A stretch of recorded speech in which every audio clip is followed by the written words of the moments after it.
Hey everyone, welcome back to the podcast. This week we're going to be discussing Trump increasing military spending by $54 billion. We're going to be going, what that $54 billion could be going to, what he's cutting the spending from, and then just the broader economic effects that will have. So I'm just going to kind of do some number dumping real quick. So as for healthcare, chemotherapy is, something fighting cancer. From asbestos.com, treatment expenses, the average cost for an initial treatment is about $7,000. Some estimates as high as $30,000 over an 8-week period. So 54 billion could do 1.8 million 8-week periods, 7.7 million initial treatments. Gene therapy, 3.5 million for a phase 1 clinical trial. 54 billion could cover 10,800 of those. Glybera, a gene therapy drug made in Germany, 1.4 million US. That could cover 38,571 treatments. Just your normal prescription drugs, EpiPens, Nexium, Celebrex, Crestor, at 600, 700, 1100, 800 respectively. It just depends on which source, but it's about that. You could cover 90 million, 77 million, 49 million, 67 million. As far as infrastructure, from artba.org, 2-lane undivided road, 2 to 3 million for rural areas, 3 to 5 million for urban. 4-lane highways is 4 to 6 million in rural and suburban, and then 8 to 10 million in urban areas. And this is per mile.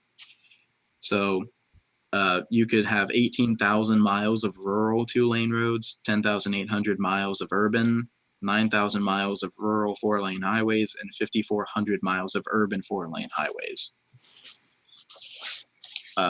As for buildings, the Burj Khalifa is 1.5 billion. That's what it took to construct at tallestbuildings.find the data. We could build 36 Burj Khalifas. That was kind of my reaction. The Empire State Building, it cost almost 41 million, but granted, that's because it was the Great Depression. And they said they believed it would have cost twice as much if it were not the Great Depression, and that's softschools.com, facts, wonders of the world, Empire State Building. So we could build 1,317 Empire State Buildings during the 30s and 658 if you doubled the price estimate. As for building a house from scratch, not just buying a house already built, building a house, on average, $305,372 for a 2,000 square foot home. And the range is up to about 466,000. So on average, you could build 176,833 homes and 176,833 on average for average price, 115,757 for high estimates. As for education, 4 years of tuition, just tuition at Harvard, is 173,120. That's all 4 years of tuition. You could send 311,922 students to Harvard for 4 years. Average national cost of in-state tuition is 38,600 for all 4 years. You could send 1,398,963 people to college for 4 years at average in-state tuition. As for teacher raises, there are about 3.1 million full-time teachers as of fall of 2016. So average elementary is about 43,500, average middle school is almost 46,000, average high school is almost 48,000. So $54 billion could give every single teacher in the US a $17,419 raise. So all of these things are, what you could do with $54 billion. I'm pretty sure I did the math right. If I messed up something, put it in the comments. We'll, add an annotation to fix it. But yeah, it's pretty ridiculous what we could do with $54 billion. Good job. That's a lot of stuff. Yeah. So, to get this money, we're already in debt, so he can't just make it. He's gonna be cutting things from various different programs and redirecting the money to the military. And from what I've seen, the biggest government agency that's gonna be taking a hit is the EPA. And people seem to be very upset about that, rightly so, because a lot of us are very concerned about the environment and climate change, and Trump doesn't seem to be. He cares more about us winning wars that aren't happening. It was 74 degrees today, and it's March 10th. It's 81 here. Jesus Christ. Oh my God, Yep. that is insane. We're dying. The Earth is dying. It was in the 60s here today, I think maybe 70. Yeah.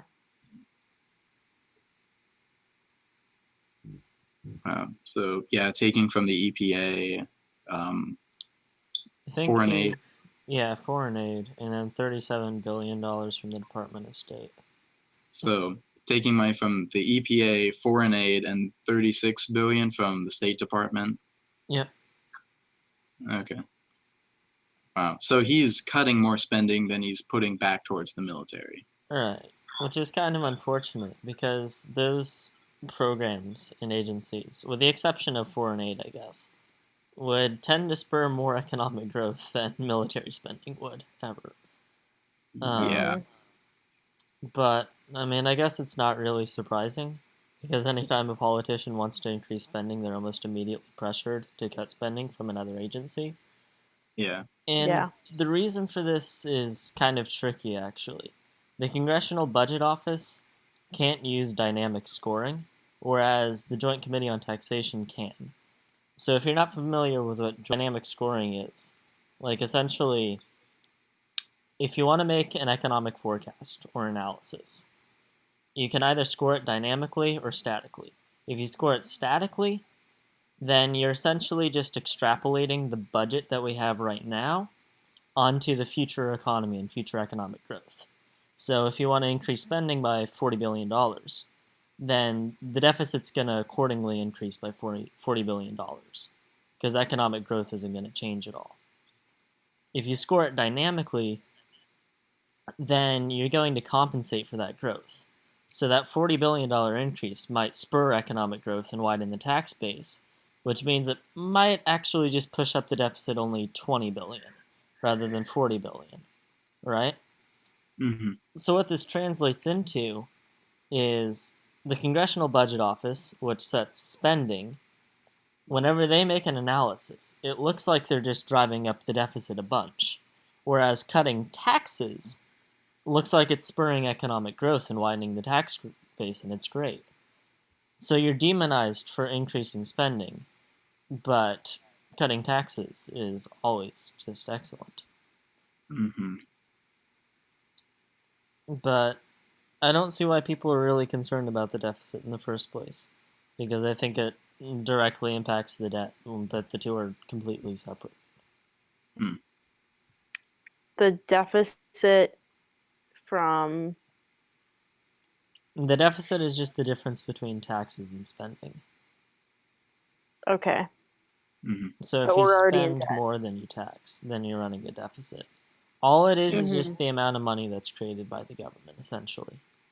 Like whenever the government spends money, it just creates $4 trillion out of thin air, and then it taxes back roughly $3.5 trillion, and that money is just destroyed. The deficit's the $500 billion difference between the two, and that's the money that's essentially just created and left in the economy. If that makes sense. It has Mhm. nothing to do with the debt, though. The debt just has to do with bonds. It can get very confusing for people that don't have the understanding of this, because you just hear, oh, we're in so much $1 trillion of debt, Yeah. and people, yeah. And people don't kind of make the distinction between micro and macro. Like if an individual person is in massive debt, that's terrible. But for a nation, it's a different thing entirely. Yeah, because the nation has monetary sovereignty. They can just create money. They physically cannot go bankrupt. The only Mhm. concern about running a deficit is inflation. But Yeah. I think I've said this in an earlier episode. At the moment, capacity utilization rates are extremely low. In U6, unemployment rates are even lower than in 2008, for example. So Mhm. the risk of demand pull inflation is almost negligible. So running up the deficit isn't a problem really whatsoever. Hmm. Hmm. Yeah. Yeah. Michael's our economics guy. We're gonna be doing a lot more economics in the future. Um, so yeah. So I guess what are some notable ramifications that?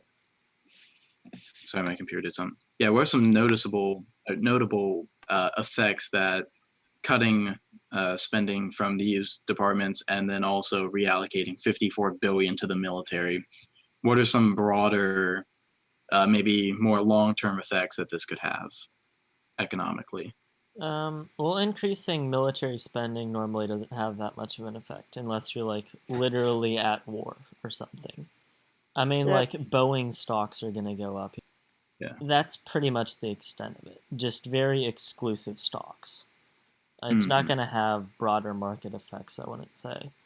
Cutting from the EPA is obviously going to affect green energy and just Yeah. technological development and energy in general, which is Yeah. unfortunate. And then foreign aid, obviously, that's going to affect other countries, Yeah. but not us. Yeah. It may affect us a little bit because, It would I mean, it may affect foreign create relations, probably.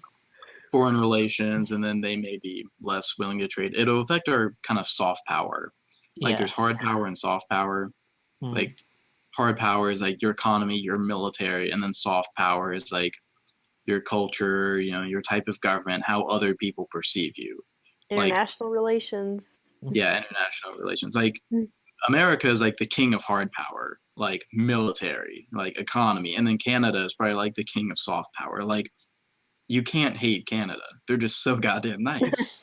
All right, so yeah, increasing military unless you're like at a total war where the whole nation's involved, basically, pretty much just drives up a few select stock prices and cutting spending.